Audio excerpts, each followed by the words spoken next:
جن کے سینوں کو اللہ تعالیٰ نے منتخب کیا، جنہوں نے لاکھوں کی تعداد میں حدیثیں زبانی یاد کی ہوئی تھی، اور صرف احادیث یاد نہیں کرتے تھے بلکہ احادیث کے ساتھ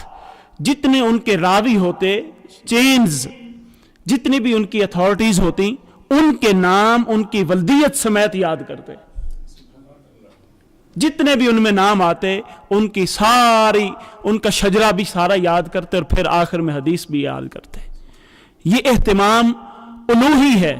اللہ رب العزت کی طرف سے، وگرنہ ہمیں اگر کوئی پوچھے کہ اپنا شجرہ نسب بتائیں تو ہم اپنے دادا سے اوپر پر دادا کے نام بھی نہیں جانتے۔ تو یہ اللہ تعالیٰ کا الوہی حفاظت کا نظام تھا جو اللہ تعالیٰ نے حدیث کی صورت میں، حدیث کی حفاظت کی صورت میں جاری فرمایا۔ اب اس کی ایک الگ برانچ ہے، اس پر آج چونکہ موقع نہیں ہے، وحی مطلوب قرآن کی صورت میں اس کی حفاظت کا انتظام بھی اللہ تعالیٰ نے فرمایا، اور وہ سینے منتخب کیے صحابہ کے۔ حضور نبی اکرم صلی اللہ علیہ وسلم نے سب سے پہلے حضور نے اس کو یاد کیا، سبحان اللہ، جبریل امین نے قرآن پاک کو زبانی یاد کیا اور نبی کریم صلی اللہ علیہ وسلم کے ساتھ دور کیا، دور کرتے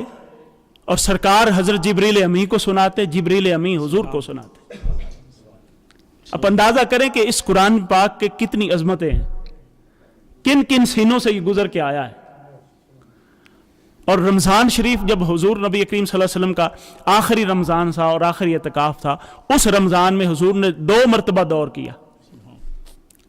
2 دفعہ سنایا، ہم نے بھی 2 دفعہ ختم کیا اس رمضان میں،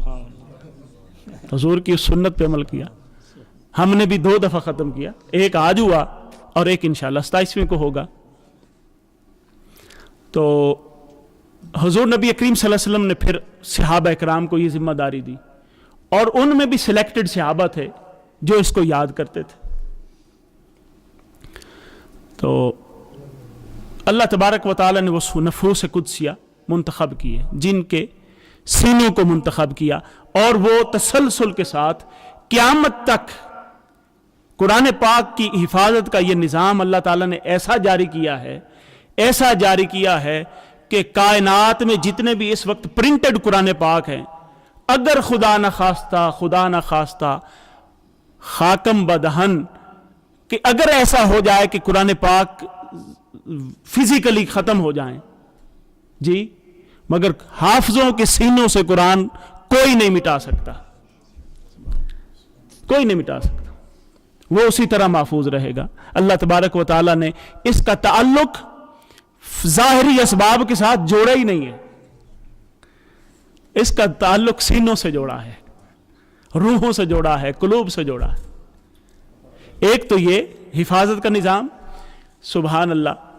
اب ایک یہ قاری صاحب کی یہ لائن ہے، جیسے قاری صاحب ماشاءاللہ آپ نے سنا، اسی طرح دنیا بھر میں بے شمار قراء حضرات، حفاظ جو قرآن کی خدمت میں لگے ہیں، اور قرآن کی حفاظت کہ اللہ تعالیٰ نے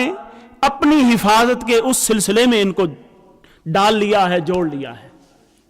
اصل حفاظت کرنے والا اللہ ہے، مگر اس نے جو حفاظت کا نظام جاری کیا ہے، اجرائے حفاظت، اس میں یہ قاری حفاظ شامل ہے۔ اچھا، اب ایک نظام یہ ہو گیا، ایک ہے قرآن جو لفظوں کی ہم تلاوت کرتے ہیں، ظاہری الفاظ، اسی طرح ایک قرآن کی روح ہے، سنت کی روح ہے، قرآن کی روح ہے، جس کو نظام مصطفیٰ کہتے ہیں، جس کو نظام مصطفیٰ کہتے ہیں۔ اب اللہ تعالیٰ نے قرآن پاک کے الفاظ کی بھی حفاظت کی،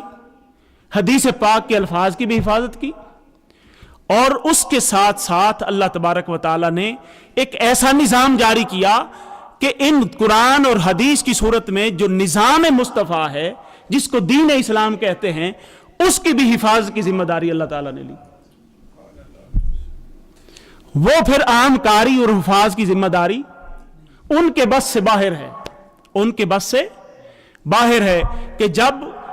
اسلام پر اور دین مصطفیٰ پر، نظام مصطفیٰ پر کوئی حملہ آور ہوتا ہے اور نظام مصطفیٰ کی روح کو بگاڑنا چاہتا ہے یا قرآن کی روح کو بگاڑنا چاہتا ہے کہ قرآن تو رہے مگر قرآن کا پیغام نہ رہے،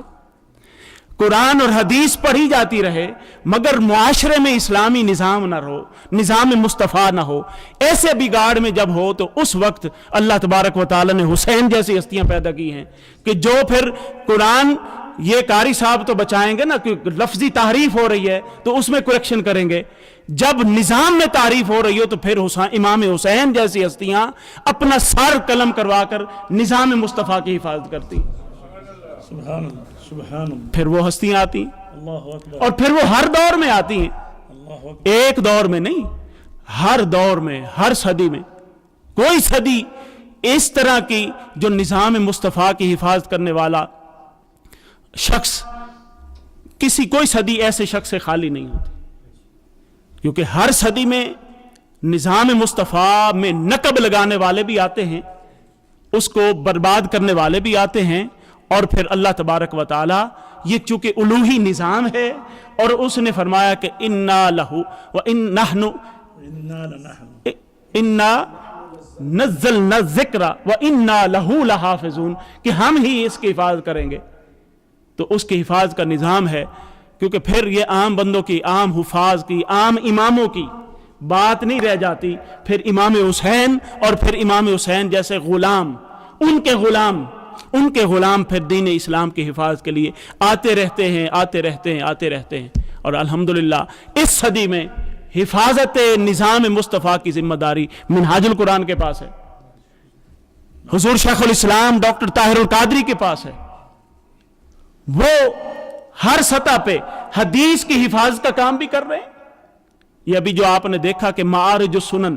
30 جلدوں میں ایک جامع السنہ کتاب آئی ہے، اور اس میں پھر 3 حصے الگ الگ، اور ان میں سے ایک 8 جلدوں پر مشتمل معارج السنن حدیث کی کتاب، 1200 سال بعد اتنا ذخیرہ یہ حدیث کا ریوائیو ہو رہا ہے، یہ ایسے ہی ہو گیا، یہ اسی حفاظت کا سلسلہ ہے جو اللہ تعالیٰ نے وعدہ فرمایا ہے۔ اور پھر قرآن کی حفاظت کا سلسلہ کہ ظاہری حفاظت بھی ہے، باطنی حفاظت بھی ہے۔ ظاہری حفاظت دیکھیں کہ قرآن پاک کے اس طرح کے حفاظ قراء منہاج القرآن میں مسلسل تیار ہو رہے، دروس قرآن کی شکل میں، حفاظ کی شکل میں، قراء کی شکل میں، سارا سلسلہ جاری ہے، اور منہاج القرآن کے دنیا بھر میں مراکز، وہاں پر تعلیم قرآن، تدریس قرآن جاری ہے، یہ قرآن کی ظاہری حفاظت کا سلسلہ ہے۔ اور پھر جب قرآن پاک اور حدیث پاک کی باطنی، جس کو نظام مصطفیٰ کہتے ہیں، اس کی حفاظت کا سلسلہ آتا ہے، تو پھر آپ اپنی آنکھوں سے دیکھتے ہیں جنوری میں 2013 میں، دسمبر میں کیسا نظام مصطفیٰ کی حفاظت کا نظام ہوتا ہے، اور پھر یہ ایک تسلسل ہے، ہر زمانے میں کربلا برپا ہوتا ہے، ہر زمانے میں یزید بھی ہوتے ہیں، حسین بھی ہوتے ہیں، اور انشاءاللہ تعالی یہ سویرا بھی جلد طلوع ہوگا کہ نظام مصطفیٰ کی حفاظت کا کام حضور شیخ الاسلام کی معیت میں منہاج القرآن کے رفقا سے لیا جائے گا، مگر اس کے لیے ہمیں تیار ہونا ہے۔ اب آخری بات اس حوالے سے کہ، اور یہ کوئی بغیر سند کے نہیں ہوتا کام، یہ کام بغیر سند کے، بغیر اتھارٹی کے نہیں ہوتا، ہر چیز میں سند ہے۔ آپ حدیث پڑھتے ہیں، اس میں بھی سند۔ آج ہم حدیث پڑھیں، مثال کے طور پہ میں آپ کو کوئی حدیث بیان کروں تو میرا بھی ایک اس میں سلسلہ ہے، میں نے وہ حدیث اپنے شیخ حضور سید شیخ الاسلام ڈاکٹر محمد طاہر القادری سے پڑھی، انہوں نے اپنے شیخ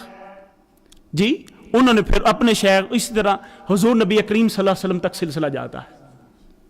یہ سلسلہ، اس کو سلسلۃ الذہب کہتے ہیں، سونے کی چین کہتے ہیں اس کو، سلسلۃ الذہب، سونے کی چین کہتے ہیں، کہ جس چین میں، جنہوں نے اس چین میں جو شامل ہو گئے حضور نبی کریم صلی اللہ علیہ وسلم کے اقوال اور احادیث کی چین میں جو شامل ہو گئے، تو اللہ تبارک و تعالیٰ نے ان کو خاص ایک نعمت دی، اور یہ بھی اتھارٹی ہے۔ اسی طرح قاریوں کی بھی اتھارٹی ہوتی ہے، قراء بھی بغیر اتھارٹی کے آگے جو سلسلے کے باقاعدہ پڑھتے ہیں، ایک تو ہے نا بائی چانس ہو جانا، جیسے آج کل ہر بندہ ہی بائی چانس سکولر ہے،